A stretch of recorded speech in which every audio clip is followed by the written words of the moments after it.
യേശുനാമം മഹത്വപ്പെടട്ടെ. ഈശോയ്ക്കും മാതാവിനും കോടാനുകോടി നന്ദി. ദൈവാനുഗ്രഹത്താൽ രണ്ടാമത്തെ പ്രാവശ്യമാണ് ഈ പുണ്യപ്പെട്ട സ്ഥലത്ത് നിൽക്കാനുള്ള ഭാഗ്യം ലഭിച്ചത്. എൻ്റെ പേര് മിനി രാജൻ, വീട് ചാലക്കുടി മേലൂരാണ്. ഇതെൻ്റെ മകൾ കൃഷ്ണ, കുഞ്ഞ് സയാൻ. ആദ്യമായിട്ട് എൻ്റെ മോൾക്ക് കിട്ടിയ ഒരു രോഗസൗഖ്യമാണ്. കുറേ നാളുകളായിട്ട് ഇവൾക്ക് വയറുവേദനയായിരുന്നു. വയറുവേദന, എന്ത് ഭക്ഷണം കഴിച്ചാലും ഉടനെ തന്നെ ടോയ്ലറ്റിലേക്ക് പോകണം. ഇങ്ങനെ ലൂസ് മോഷനാണ്. കുറേ നാളായി അങ്ങനെ ആ ബുദ്ധിമുട്ട് അവൾ അനുഭവിക്കാൻ തുടങ്ങിയിട്ട്. അപ്പോൾ ഞങ്ങൾ ഹോസ്പിറ്റലിൽ ചെന്ന് ഡോക്ടറെ കണ്ടപ്പോൾ ഡോക്ടർ പറഞ്ഞു എത്രയും പെട്ടെന്നൊരു സ്കാൻ ചെയ്ത് കാണിക്കാൻ പറഞ്ഞു. സ്കാൻ ചെയ്തപ്പോൾ എൻഡ്രോസ്കോപ്പി ചെയ്യണമെന്ന് പറഞ്ഞു. എൻഡ്രോസ്കോപ്പി ചെയ്തുകൊണ്ടിരിക്കുമ്പോൾ എന്തെങ്കിലും ബുദ്ധിമുട്ട് എനിക്ക് ഡൗട്ട് തോന്നിയാൽ ഉടനെ തന്നെ അത് ബയോപ്സിക്ക് അയക്കേണ്ടി വരും. അതിനുള്ള പൈസ കൂടി കരുതിക്കൊള്ളണമെന്ന് സാറ് പറഞ്ഞു.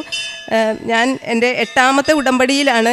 ഞാൻ 2019 തുടങ്ങി കൃപാസനത്തിൽ വന്ന് ഉടമ്പടി എടുത്ത് എൻ്റെ ഉടമ്പടി ജീവിതമാണ്. ഞാൻ എൻ്റെ മകളോട് പറഞ്ഞു ഒന്നുകൊണ്ടും പേടിക്കേണ്ട, ഒരു കുഴപ്പം വരില്ല. ഞാൻ ഇവൾക്ക് ഉടമ്പടി തൈലം വിശ്വാസ പ്രമാണം ചൊല്ലി, നമ്മുടെ അച്ഛൻ പറഞ്ഞിട്ടുണ്ട് വിശ്വാസ പ്രമാണം വിശ്വാസത്തോടെ ചൊല്ലി, മനസ്താപ പ്രകരണം കൂടി ചൊല്ലിയിട്ട് വേണം നിങ്ങളത് ഉപയോഗിക്കാമെന്ന്. അതുപോലെ തന്നെ ഞാൻ ഇവളുടെ വയറ്റിലും നെറ്റിയിലും കുരിശ് വരച്ചു. എൻ്റെ മോൾക്ക് ഉപ്പ്, തേന്, തൈലം എല്ലാം ഞാൻ സ്ഥിരമായിട്ട് കൊടുക്കും. ഇതൊക്കെ ചെയ്തിട്ടാണ് ഞങ്ങൾ ബയോപ്സിക്ക് പോയത്. ബയോപ്സി ചെയ്തുകൊണ്ടിരിക്കുന്ന സമയത്ത് ഡോക്ടർ അങ്ങനെ പറഞ്ഞത് പ്രകാരം ബില്ലടച്ചു, ബയോപ്സിക്ക് കൊടുത്തു. ഞങ്ങളോട് പറഞ്ഞു 10 ദിവസം കഴിഞ്ഞ് നിങ്ങൾ വന്നോളാൻ പറഞ്ഞു. ലാബിൽ ഒന്ന് റിസൾട്ട് വാങ്ങിയിട്ട് എൻ്റെ റൂമിലേക്ക് വന്നാൽ മതി എന്ന് പറഞ്ഞ് ഡോക്ടർ ഞങ്ങളെ വിട്ടു. ഞാൻ നന്നായിട്ട് മാതാവിനോട് പ്രാർത്ഥിച്ച് നിയോഗം വെച്ച് ഞാനിവിടെ വന്നൊരു എൻ്റെ മോൾക്കൊരു കുഴപ്പമില്ലാതിരുന്നാൽ ഞാനിവിടെ വന്ന് സാക്ഷ്യം പറഞ്ഞോളാം മാതാവേ എന്ന് പറഞ്ഞ് ഞാൻ നന്നായി പ്രാർത്ഥിച്ചായിരുന്നു. അതിൻ്റെ ഫലമായിട്ട് ഈ 10ാം ദിവസം എന്ന് പറയുന്നത് അത് സെപ്റ്റംബർ 8 നമ്മുടെ അമ്മ മാതാവിൻ്റെ ജന്മതിരുനാളിൻ്റെ അന്ന്. ഞാൻ എല്ലാ 50 നോയമ്പും 25 നോയമ്പും 8 നോയമ്പൊക്കെ കൃത്യമായിട്ട് ഞാൻ പാലിക്കും. മത്സ്യമാംസങ്ങളൊന്നും കഴിക്കില്ല. അങ്ങനെ ഉപവാസവും നോമ്പ് ഒക്കെ എടുത്ത് ഞാൻ നന്നായിട്ട് പ്രാർത്ഥിക്കുന്ന ഒരാളാണ്. അന്ന് ഞാൻ അക്രൈസ്തവരാണ്. ഞങ്ങൾ ഉടമ്പടി ജീവിതത്തിലൂടെ ലഭിച്ച അനുഗ്രഹങ്ങൾ എൻ്റെ ആദ്യത്തെ സാക്ഷ്യം കേട്ടിട്ടുള്ളവർക്കറിയാം. അത്ര വലിയ അനുഗ്രഹങ്ങളാണ് എനിക്ക് അമ്മമാതാവ് വഴിയായിട്ട് ഈശോ തന്നിട്ടുള്ളത്. അപ്പോൾ അങ്ങനെ സെപ്റ്റംബർ 8 ദിവസം ഞാൻ മാതാവിനോട് പറഞ്ഞു ഇന്ന് അമ്മയുടെ ജന്മതിരുനാളാണ്, ഇന്ന് സന്തോഷിക്കാനുള്ളൊരു വാർത്ത തന്നെ തരണേ അമ്മേ. എൻ്റെ മകൾക്ക് എന്തെങ്കിലും ഒരു ഒരു വേറെ എന്തെങ്കിലും ഒരു കുഴപ്പമാണ് പറയണമെങ്കിൽ അതൊരു വല്ലാത്തൊരു വേദനയായി മാറും. അതിനുള്ളൊരു വരരുത്, എൻ്റെ മോൾക്ക് നെഗറ്റീവ് ആകണേ മാതാവി എന്ന് പറഞ്ഞ് ഞാൻ നന്നായി പ്രാർത്ഥിച്ചുകൊണ്ടിരുന്നു. അതിൻ്റെ ഫലമായിട്ട് ഞങ്ങൾ 8ാം തീയതി തന്നെ ഹോസ്പിറ്റലിൽ ചെന്ന് ലാബിൽ ചെന്ന് റിസൾട്ട് ചോദിച്ചപ്പോൾ സിസ്റ്റർ പറഞ്ഞു കൃഷ്ണയുടെ റിസൾട്ട് ഡോക്ടർ റൂമിലേക്ക് കൊണ്ടുപോയിട്ടുണ്ടെന്ന് പറഞ്ഞു. റൂമിൽ ചെന്നപ്പോൾ ഡോക്ടർ പറഞ്ഞു ഇതിന് ഒരു കുഴപ്പമില്ല കേട്ടോ, വളരെ നെഗറ്റീവാണ്, മോൾക്ക് ഒരു പ്രശ്നവുമില്ല, ഞാൻ വിചാരിച്ച പോലെയുള്ള ഒരു പ്രശ്നവും ആ കുട്ടിക്കില്ല, കുടലിൽ ഇച്ചിരി നീർക്കെട്ടുണ്ട്, അത് 1 മാസം മരുന്ന് കഴിച്ചാൽ മതി, അത് മാറിപ്പോക്കോളും, ദൈവാനുഗ്രഹമാണെന്ന് പറഞ്ഞു. ഈശോയ്ക്കും മാതാവിനും കോടാനുകോടി നന്ദി പറയുന്നു. പിന്നെ രണ്ടാമതായിട്ട് ഞങ്ങളുടെ വീടിനോട് ചേർന്ന് കുറച്ച് സ്ഥലം അങ്ങനെ കിടക്കുന്നുണ്ട്. അതിന് ഒരറ്റത്താണ് അവരുടെ വീട്. അപ്പോൾ ഞങ്ങളുടെ കുറേ മരങ്ങൾ അവർ വെച്ച് പിടിപ്പിച്ചിട്ടുണ്ട്. ഞങ്ങൾ വീട് പണിതതിന് ശേഷം വെച്ച മരങ്ങളാണ് ഈ മഹാഗണിയുടെ മരങ്ങൾ. അപ്പോൾ അതിൻ്റെ വല്ലാത്ത ശല്യമാണ് ഞങ്ങൾക്ക്. കാറ്റ് ഊതുമ്പോഴൊക്കെ വീട്ടിലേക്ക് ചവറ് വരും, മഞ്ഞ് സമയമായ നിറച്ച് പുഴുക്കൾ വരും. അത് മരം വെട്ടാൻ അവർക്ക് ഇഷ്ടമല്ല. അപ്പോൾ ഒരു പ്രാവശ്യം എൻ്റെ ഭർത്താവ് അവരോട് പറഞ്ഞ് ഇത്തിരി ഇഷ്ടക്കുറവിലായി 2 മരം വെട്ടിക്കളഞ്ഞു. അതിൻ്റെ ഒരു ഇഷ്ടക്കുറവ് അവർക്ക് ഞങ്ങളോട് ഉണ്ട്. എങ്കിലും ഞാനിവിടെ ഉടമ്പടി പുതുക്കിയപ്പോൾ ഞാൻ അമ്മയോട് പറഞ്ഞു അമ്മേ ഞങ്ങൾക്ക് ഭീഷണിയായിട്ട് നിൽക്കുന്ന, ഞങ്ങളുടെ ഭവനത്തിന് ഭീഷണിയായിട്ട് നിൽക്കുന്ന ആ മരങ്ങളൊന്ന് മുറിച്ച് മാറ്റിത്തരാൻ അമ്മ ഈശോയോട് പ്രാർത്ഥിക്കണേ, അവർക്ക് തോന്നണേന്ന് പറഞ്ഞ് ഞാൻ പ്രാർത്ഥിച്ചു. ഞാൻ വിശ്വാസത്തോടെ വിശ്വാസ പ്രമാണം ചൊല്ലി ഉപ്പ് അവിടെ വിതറിയായിരുന്നു. അതിൻ്റെ ഫലമായി ഞാൻ വീട്ടിലെത്തിയപ്പോൾ എൻ്റെ അമ്മ പറയാണ് മരം നോക്കാൻ ആൾ വന്നിട്ടുണ്ടായിരുന്നു, ഒരു 10-12 മരങ്ങൾ അവർ വരച്ച് പോയിട്ടുണ്ട് വെട്ടാനായിട്ടെന്ന്. അപ്പോൾ അതുപോലെ തന്നെ അവർ ഒരു 12 മരങ്ങൾ മുറിച്ച് മാറ്റി തന്നു. അതിൽ അമ്മ നന്നായിട്ട് ഇടപെട്ടിട്ടുണ്ട്. കൃപാസന മാതാവിന് ഈശോയ്ക്കും കോടാനുകോടി നന്ദി പറയുന്നു. പിന്നെ മൂന്നാമതായിട്ട് എനിക്ക് വളരെ ചെറുപ്പം മുതൽ ഇങ്ങനെ ബ്ലഡ് വളരെ കുറവുള്ള ഒരാളായിരുന്നു ഞാൻ. എനിക്ക് ഓർമ്മ വെച്ച കാലം മുതൽ അങ്ങനെയാണ്. അതിനുവേണ്ടി എന്ത് മരുന്ന് കഴിച്ചാലും ഭക്ഷണം കഴിച്ചാലും ബ്ലഡ് കൂടാറില്ല. അപ്പോൾ എനിക്ക് തൈറോയിഡ് ഉണ്ട്. ഞാൻ തൃശ്ശൂർ ജൂബിലിയിൽ ഡോക്ടറെയാണ് കാണുന്നത്. അപ്പോൾ ഡോക്ടർ എന്നോട് പറഞ്ഞു ഇത് എന്തുകൊണ്ടാണ് ഇങ്ങനെ ബ്ലഡ് കുറഞ്ഞു പോകുന്നത്, അതിനെന്തെങ്കിലും ഒരു കാരണം ഉണ്ടാവും, നമുക്ക് ആ കാരണം കണ്ടുപിടിക്കണം. ഒരു കാര്യം ചെയ്യൂ, ഈ ടെസ്റ്റ് ചെയ്തിട്ട് ചാലക്കുടി തന്നെ ഡോക്ടറെ കാണിക്കൂ, എന്തെങ്കിലും പ്രശ്നം ഡോക്ടർ പറയുകയാണെങ്കിൽ മാത്രം ഇവിടേക്ക് വന്നാൽ മതി, അല്ലെങ്കിൽ ഇങ്ങോട്ട് വരണ്ടാന്ന് ഡോക്ടർ പറഞ്ഞിരുന്നു. അതുപോലെ തന്നെ ഞാൻ മാതാവിനോട് കരഞ്ഞു പ്രാർത്ഥിച്ചു. കാരണം എനിക്ക് എന്തെങ്കിലും ഒരു അസുഖം വന്നാൽ മരിക്കാൻ പേടിയുണ്ടായിട്ടല്ല, എന്നാലും ഇപ്പോൾ എനിക്ക് എന്തെങ്കിലും സംഭവിച്ചാൽ അതോടുകൂടി എൻ്റെ കുടുംബം പോകും. എന്തെങ്കിലും ഒരു വലിയ അസുഖമൊക്കെ ആണെങ്കിൽ എനിക്ക് എൻ്റെ മകനും മരുമകളും സംസാരിക്കാൻ കഴിയാത്തവരാണ്. അവർക്ക് വേണ്ടി എല്ലാ കാര്യങ്ങൾക്കും ഞാനാണ് നടക്കുന്നത്. അവരുടെ വിവാഹമൊക്കെ മാതാവ് തന്നെയാണ് നടത്തി തന്നത്. അതൊക്കെ ആ സാക്ഷ്യത്തിൽ ഞാൻ പറഞ്ഞിട്ടുള്ളതാണ്. അപ്പോൾ ഞാൻ ലാബിലേക്ക് പോയപ്പോൾ ഇതുപോലെ വിശ്വാസ പ്രമാണം ചൊല്ലി ഉപ്പ് കഴിച്ചു, തേൻ കഴിച്ചു, തൈലം പുരട്ടി ഉടമ്പടി കാശ് രൂപം മുറുക്കെ പിടിച്ച് മാതാവിനോട് പറഞ്ഞു, മാതാവേ, അമ്മേ, കുരിശിൽ കിടന്നുകൊണ്ട് അവസാന തുള്ളി രക്തം വരെ ഈശോ ഞങ്ങൾക്ക് തന്നതാണ്. ഒരു തുള്ളി രക്തം എനിക്കിപ്പോൾ തന്നാൽ എൻ്റെ ശരീരത്ത് ആവശ്യമുള്ള ബ്ലഡാവും. അതിനുവേണ്ടി എനിക്ക് വേറൊരു പ്രശ്നമൊന്നും എനിക്ക് ഉണ്ടാവില്ലേ മാതാവ്, ഇതൊന്നും താങ്ങാനുള്ള ശക്തി എനിക്കില്ല എന്ന് ഞാൻ പറഞ്ഞു. എൻ്റെ ഭർത്താവ് നന്നായി മദ്യപിക്കുന്ന ഒരാളാണ്. എൻ്റെ കുടുംബത്തെ അവസ്ഥകളെല്ലാം മാതാവിനെ നന്നായിട്ടറിയാം. അപ്പോൾ അങ്ങനെ ബ്ലഡ് എടുത്തു. പിറ്റേ ദിവസം ആ കുട്ടി പറഞ്ഞു റിസൾട്ടിന് വന്നോളൂ എന്ന് പറഞ്ഞു. റിസൾട്ട് വാങ്ങി ഞാൻ അടുത്തുള്ള ഹോസ്പിറ്റലിൽ പോയി ഡോക്ടറെ കാണിച്ചു. പഴയ റിസൾട്ടും പുതിയ റിസൾട്ടും കാണിച്ചു. മാറി മാറി നോക്കിയിട്ട് ആ ഡോക്ടർ എന്നോട് പറയുകയാണ്, ഇത് എങ്ങനെയാണ് ഒരു മാസത്തിനുള്ളിൽ ഒരാളുടെ ശരീരത്തിൽ ഇത്രമാത്രം ബ്ലഡ് കയറുന്നത്, ഇത് ഭയങ്കര അത്ഭുതമാണല്ലോ എന്ന് പറഞ്ഞു. ഒരു കാര്യം ചെയ്യും, 2 ആഴ്ച കഴിഞ്ഞ് ഒന്നും കൂടി നോക്കാവോ എന്ന് ചോദിച്ചു എന്നോട്. ഡോക്ടർക്ക് സംശയം, പക്ഷേ എനിക്ക് സംശയമില്ല, ഇത് എൻ്റെ അമ്മ മാതാവ് ഇടപെട്ട് ഈശോ വഴിയായി എനിക്ക് തന്നതാണ്. ഞാൻ പറഞ്ഞു, വേണ്ട ഡോക്ടറെ, 2 ആഴ്ച കഴിഞ്ഞ് ടെസ്റ്റ് ചെയ്യേണ്ട ആവശ്യമൊന്നുമില്ല, ഇത് പ്രാർത്ഥനയുടെ ഫലമാണ്, ഞാൻ കൃപാസനത്തിൽ ഉടമ്പടി എടുത്തതാണ്, ഞാൻ ഉടമ്പടിയിൽ ജീവിക്കുന്ന ആളാണെന്ന് പറഞ്ഞു. ദൈവം അനുഗ്രഹിക്കട്ടെ എന്ന് തന്നെ ആ ഡോക്ടറും പറഞ്ഞു. പിന്നെ എനിക്കിങ്ങനെ ഭയങ്കര ബ്ലീഡിങ് ഉണ്ടായിരുന്നു. അത് വർഷങ്ങളോളമായി ഞാൻ അനുഭവിക്കുന്ന ഒരു ബുദ്ധിമുട്ടാണ്. പീരീഡ്സ് ആയ എനിക്ക് എവിടെയും യാത്ര ചെയ്യാനൊന്നും പറ്റില്ല. അതുമൂലം ഞാൻ ഒരുപാട് ബുദ്ധിമുട്ടുകൾ അനുഭവിച്ചിട്ടുണ്ട്. ഞാൻ അതും മാതാവിനോട് നിയോഗം വെച്ച് പ്രാർത്ഥിച്ചു. രക്തസ്രാവക്കാരി സ്ത്രീ ഈശോയുടെ വസ്ത്രത്തിൽ തൊട്ട മാത്രയിൽ അവളുടെ ശരീരത്തിൽ അവൾ സുഖം അനുഭവപ്പെട്ടു. ആ വചനം പറഞ്ഞ് ഞാൻ ആവർത്തിച്ച് പ്രാർത്ഥിക്കാറുണ്ട്. അതിൻ്റെ ഫലമായിട്ട് അമ്മ എനിക്ക് അതും പൂർണ്ണമായിട്ടും കൺട്രോളാക്കി തന്നു. ഈശോയ്ക്കും മാതാവിനും കോടാനുകോടി നന്ദി. പിന്നെ എനിക്ക് ഉണ്ടായിരുന്ന കുറേ മാതാവിൻ്റെ ഈശോയുടെ അനുഭവങ്ങൾ ഒരുപാടുണ്ട്. ഞാനത് ഒത്തിരി ചുരുക്കി പറയാം. അത് എൻ്റെ ഭർത്താവിൻ്റെ അമ്മയും അനിയനും തനിച്ചാണ് താമസിച്ചിരുന്നത്. ഒരു പ്രത്യേക സാഹചര്യത്തിൽ അനിയൻ മരിച്ചു. അപ്പോൾ അമ്മ അങ്ങനെ കിടപ്പിലായിപ്പോയി. അപ്പോൾ അമ്മ ആരുമായിട്ട് ഒരു വലിയ ടച്ചില്ലാതെ ഒറ്റയ്ക്ക് ജീവിക്കുകയാണ്. അമ്മയ്ക്ക് അങ്ങനെ ഇഷ്ടമല്ല മരുമക്കളെയൊന്നും. അപ്പോൾ അവരുടെ അവസ്ഥ കണ്ട് ഞാൻ എൻ്റെ ഭർത്താവിനോട് പറഞ്ഞു, അനിയൻ്റെ മരണശേഷം അമ്മേനെ നമുക്ക് നമ്മുടെ വീട്ടിൽ കൊണ്ടുവരാമെന്ന് പറഞ്ഞു. അങ്ങനെ വീട്ടിൽ കൊണ്ടുവന്നു. അപ്പോൾ അമ്മയ്ക്ക് എഴുന്നേറ്റ് നടക്കാനൊന്നും പറ്റില്ല. അമ്മയുടെ വീട്ടിലേക്ക് പോകണമെന്ന് പറഞ്ഞ് കട്ടിലുമേന്ന് എഴുന്നേക്കും, അമ്മ വീഴും. അതായിരുന്നു അമ്മയുടെ അവസ്ഥ. അങ്ങനെ ഞങ്ങൾ മുറിയിൽ താഴെ കിടത്തുന്നത്. അമ്മ ഈ കുഞ്ഞുങ്ങൾ കാണിക്കുന്ന പോലെ ഇങ്ങനെ എഴഞ്ഞു നടക്കുക, എല്ലാം മലമൂത്ര വിസർജനമൊക്കെ റൂമിൽ തന്നെ. അങ്ങനെ വല്ലാത്ത ഒച്ചപ്പാടും ഭയങ്കര പ്രശ്നം, ഭയങ്കര വയലൻ്റ് ആയിക്കൊണ്ടിരിക്കും അമ്മ. അപ്പോൾ അമ്മേനെ കാണാൻ വരുന്നവരൊക്കെ പറയും, ഇതിങ്ങനെ കിടന്ന് നരഹിക്കും, ഇതിപ്പോൾ ഒന്നും മരിക്കില്ല, ഇതിൻ്റെ സ്വഭാവത്തിൻ്റെയാണ്, അങ്ങനെയൊക്കെ പറയെങ്കിലും ഞാൻ അമ്മയ്ക്ക് വേണ്ടി എന്നും ഈ മാതാവിനോട് ഇവിടെ ഉടമ്പടി പുതുക്കിയപ്പോൾ അമ്മയ്ക്ക് നല്ല മരണം കൊടുക്കണം, അമ്മേനെ ഇങ്ങനെ കഷ്ടപ്പെടുത്തരുതേന്ന് പറഞ്ഞ് ഞാൻ നിയോഗം വെച്ച് പ്രാർത്ഥിച്ചിരുന്നു. പിന്നെ എന്നും അമ്മയ്ക്ക് ഉപ്പും തൈലവും തേനൊക്കെ കൊടുക്കും. അമ്മയുടെ മുറി പോയിരുന്ന് ഞാൻ ഉറക്കെ ബൈബിൾ വായിക്കും, കൊന്ത ചൊല്ലും. ഒന്നും അറിഞ്ഞിട്ടല്ല. എന്നിട്ടും അമ്മ എന്നോട് പറയും, നിൻ്റെ കുർബാന നന്നായിരുന്നു എന്ന് പറയും എന്നോട്. ഞാൻ ഈ പ്രാർത്ഥിക്കുന്ന സമയമൊക്കെ അമ്മ മൗനമായിട്ട് കിടക്കും. അപ്പോൾ ഒച്ചയൊന്നും എടുക്കില്ല. അതൊരു ഭയങ്കര അത്ഭുതമായിരുന്നു. പിന്നെ എൻ്റെ ചേച്ചിയും ഈ വിശ്വാസത്തിൽ തന്നെ ജീവിക്കുന്ന ആളാണ്. പക്ഷേ അവൾ മാതാവിനോട് പ്രാർത്ഥിക്കുന്ന ആ ഒരു ഇതിലല്ല, ഈശോ മാത്രമേ ഉള്ളൂ. അപ്പോൾ ഒരു അവൾ കാണാൻ വന്നപ്പോൾ എന്നോട് പറഞ്ഞു, ഞങ്ങളുടെ 2 പ്ലാസ്റ്റർമാരെ കൊണ്ടുവന്ന് പ്രാർത്ഥിക്കട്ടെ അമ്മയ്ക്ക് വേണ്ടി, ഈ അമ്മയ്ക്ക് കുറേ ചീത്തയുടെ കുഴപ്പമൊക്കെ ഉണ്ടെന്ന് പറഞ്ഞു. ഞാൻ പറഞ്ഞു, വേണ്ട, ഞാനിത് കൃപാസന മാതാവിന് കൊടുത്തേക്കണ കാര്യമാണ്, അമ്മ മാതാവ് ഇതിലിടപെട്ടോളും, വേണ്ടാന്ന് പറഞ്ഞു. അപ്പോൾ പുള്ളിക്കാരത്തി ഇങ്ങനെ നിർബന്ധിക്കുകയാണ്. അപ്പോൾ ചേച്ചി ഇങ്ങനെ നിർബന്ധിക്കുന്നതുകൊണ്ട് ഞാൻ എൻ്റെ ഭർത്താവിനോട് പറഞ്ഞു, ആൾക്കും ഇത് വിശ്വാസമല്ല, ഇനി പുള്ളിക്കാരൻ വേണ്ടാന്ന് പറഞ്ഞാൽ അതൊരു കാരണമായിട്ട് പറയാലോ എന്ന് വിചാരിച്ചു. അപ്പോൾ ആൾ പറയാണ്, ആളുടെ അമ്മയല്ലേ, അപ്പോൾ ആൾ പറയാം, വന്നോട്ടെ, പ്രാർത്ഥിക്കാൻ വന്നതല്ലേ, വന്നിട്ട് പോട്ടെ എന്ന് പറഞ്ഞു. അങ്ങനെ ഞാൻ അവരോട് വന്നോളാൻ പറഞ്ഞു. അവർ അങ്കമാലി എത്താറായപ്പോൾ എൻ്റെ ചേച്ചി വിളിച്ചു, ഞങ്ങൾ അങ്കമാലി എത്തിയിട്ടുണ്ട് എന്ന് പറഞ്ഞു. ഞാൻ വേഗം അമ്മയുടെ അടുത്ത് പോയിട്ട് പറഞ്ഞു, അമ്മ എന്നോട് ക്ഷമിക്കണം, അവർ നിരന്തരം ഇങ്ങനെ പറയണോണ്ട് ഞാൻ സമ്മതിച്ചതാണ്.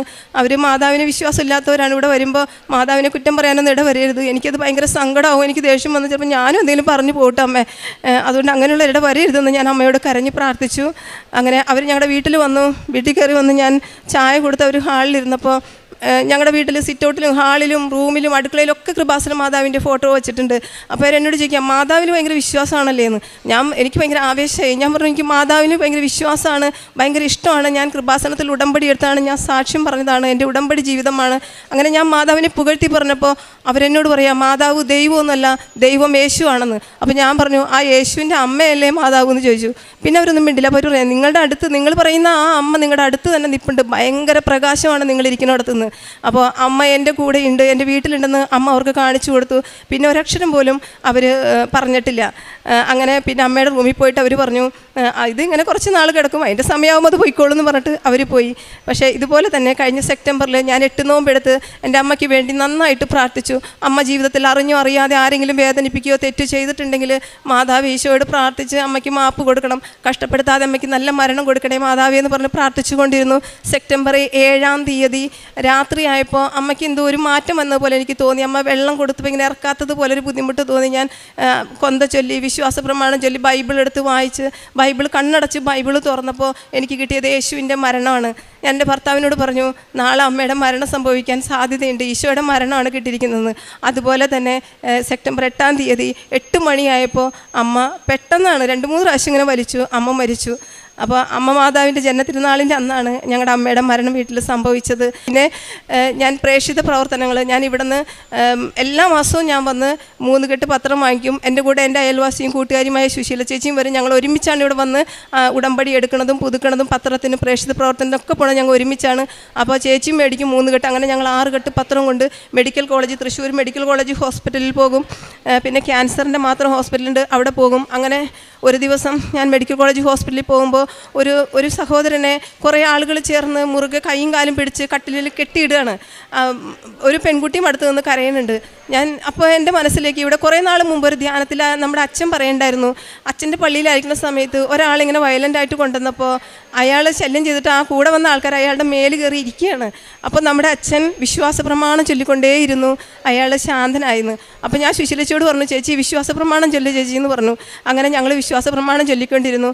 കാറ്റിനെയും കടലിനെയും ശാന്തമാക്കി ഈശോയെ ഈ മകനെ ശാന്തമാക്കണമേ എന്ന് പറഞ്ഞ് ഞാൻ പ്രാർത്ഥിച്ചു. അതിൻ്റെ ഫലമായിട്ട് ആ മകൻ അത്ഭുതകരമായിട്ട് അവൻ അങ്ങനെ ഒന്ന് ഉറങ്ങിപ്പോയി. അവരൊന്നും കൂടി അവൻ്റെ കയ്യും കാലും കെട്ടിയിട്ട് പറഞ്ഞു, ഞങ്ങൾ വെളുപ്പിന് വന്നതല്ലേ, ഒരു ചായ കുടിച്ചിട്ട് വരട്ടേന്ന് പറഞ്ഞ് അവർ പുറത്തേക്ക് പോയി. ഇപ്പോൾ ഞാൻ ഓടിച്ചെന്ന് ആ മോളോട് ചോദിച്ചു, മോളെ ഇതാരാന്ന് ചോദിച്ചപ്പോൾ എൻ്റെ ഹസ്ബൻഡാ ചേച്ചി, എന്ത് പറ്റിയതാണെന്ന് ചോദിച്ചു. അത് ആൾ മാറി രാത്രിയിൽ ഒരു അടി കിട്ടിയതാണ്, ഞരമ്പ് ചതഞ്ഞിട്ടുണ്ട്, ഇടയ്ക്കിടയ്ക്ക് ഇങ്ങനെ വയലൻ്റ് ആവും, അപ്പോൾ ഇവിടെ കൊണ്ടുവരണതാന്ന് പറഞ്ഞു.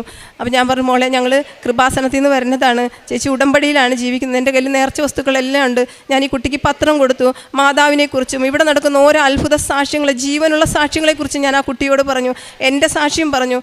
ആ മോൾക്ക് നല്ല വിശ്വാസമായി, ചേച്ചി വീട്ടിൽ പോയാൽ ഉടനെ തന്നെ ഞാൻ ആലപ്പുഴ കൃപാസനത്തിൽ പൊക്കോളാമെന്ന് ആ കുട്ടി എന്നോട് പറഞ്ഞു. ഞാൻ പറഞ്ഞു, മോളെ എൻ്റെ കയ്യിൽ ഉടമ്പടിയുടെ സാധനങ്ങളുണ്ട്. ഞാൻ ആ കുട്ടിക്ക് ഉപ്പ്, ലോക്കറ്റ് എല്ലാം കൊടുത്തു. ഞാൻ ഒരു തുള്ളി തൈലം ഈ മോൻ്റെ നെറ്റിയിലൊന്ന് കുരിശ് വരച്ചോട്ടെ എന്ന് ചോദിച്ചു, പ്രാർത്ഥിക്കട്ടെ എന്ന് ചോദിച്ചപ്പോൾ ആ കുട്ടി പ്രാർത്ഥിച്ചോ ചേച്ചി എന്ന് പറഞ്ഞു.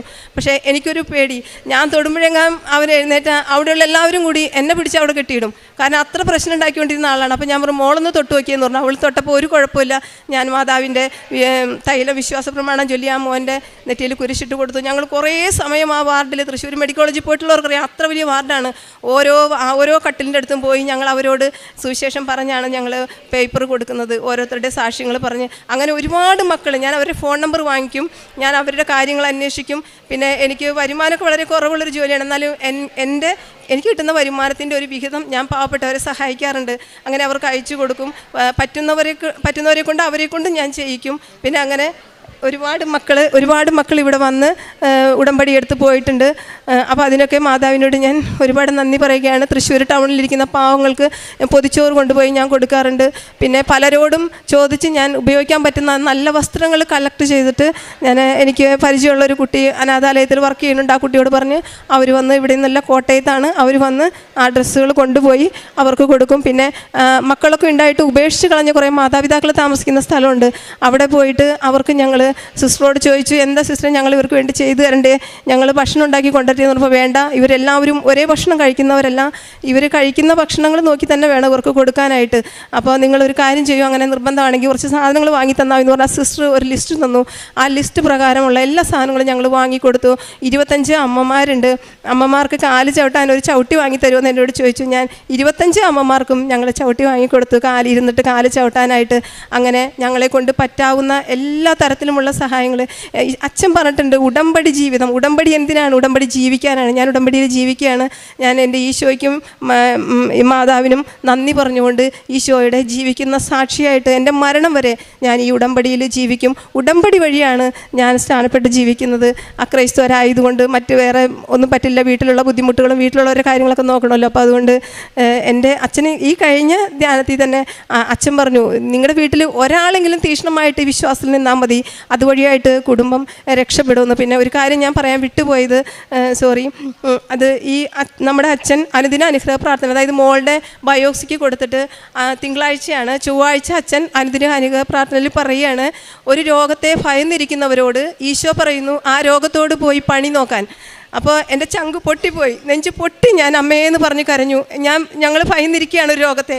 അത് തന്നെയാണ് അച്ഛൻ പറഞ്ഞത്. ആ ചൊവ്വാഴ്ച തന്നെ അച്ഛൻ ധ്യാനത്തിലും പറയുന്നു, കെ എന്ന അക്ഷരം ഈശോ കാണിക്കുന്നു. അത് ആ കെ എന്ന അക്ഷരത്തിൽ തുടങ്ങുന്ന ഏതാണെന്നൊന്നും എനിക്കറിയില്ല, പക്ഷേ അവർ ഭയന്നിരിക്കുന്ന കാര്യം ഈശോ ഏറ്റെടുത്തിരിക്കുന്നു എന്ന് നമ്മുടെ അച്ഛൻ പറഞ്ഞു. ആ ധ്യാനം റിപ്പീറ്റ് ചെയ്ത് കേട്ട് കഴിഞ്ഞാൽ ആൾക്കാർക്ക് മനസ്സിലാവും അത്. അങ്ങനെ ഒരുപാട് അനുഗ്രഹങ്ങൾ എനിക്കും എൻ്റെ കുടുംബത്തിന് ഈശോയും മാതാവും തന്നിട്ടുണ്ട്. എത്ര നന്ദി പറഞ്ഞാലും മതിയാവില്ല. ഇനിയുള്ള കാലവും ഉടമ്പടിയിൽ ജീവിച്ചുകൊണ്ട് നല്ലൊരു പ്രേക്ഷിതയായി ജീവിക്കുമെന്ന് ഞാൻ ഈശോയ്ക്കും മാതാവിനും വാക്ക് തരുന്നു. യേശുവേ നന്ദി, യേശുവേ സ്തുതി, യേശുവേ സ്തോത്രം.